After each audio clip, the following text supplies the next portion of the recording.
Ayan, meron tayo ditong isdang malakapas. Yan ang ating ulam for today.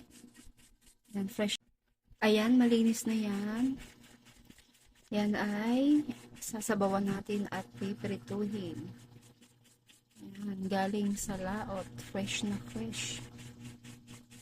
Ayan, lutuin na natin yan. Ayan, kulong-kulo na ang ating sinabawang. Ayan. Malambot na yung ating kamatis. So, ilalagay na natin yung ating isda. Ayan. Isdang malakapas. Ayan natin yan.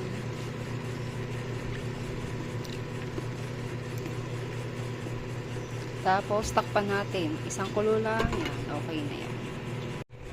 Ayan. Kulong-kulo na. Okay. Luto na yan. Tayin na natin. At i-next natin yung ating pipirituhin. Let's go. Yan. Yung ating mantika. Ano na yan? Madami na. Kaya may matulay. Lagay na natin yung isda.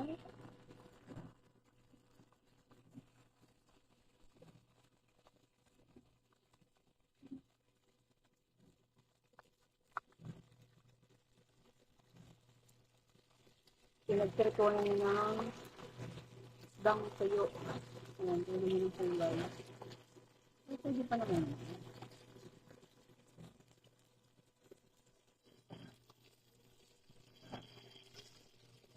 Okay.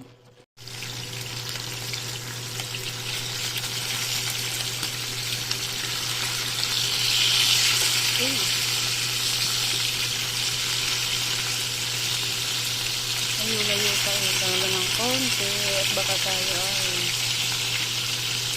matalsikan. Mahirap na.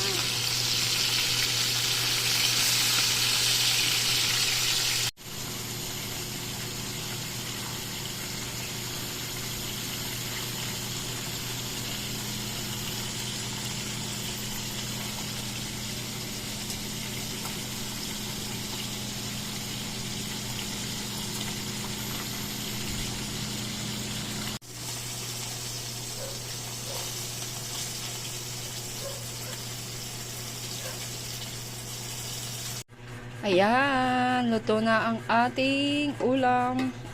Pritong isda at sinabawang isda. Ang tawag nga nito, pinangat. Yung ganito dun sa amin, yung nalagyan ng ano, kalamansi. Pinangat sa kamatis, kaya nang sobrang daming sabaw. Pero okay lang yan. Tara, kain tayo.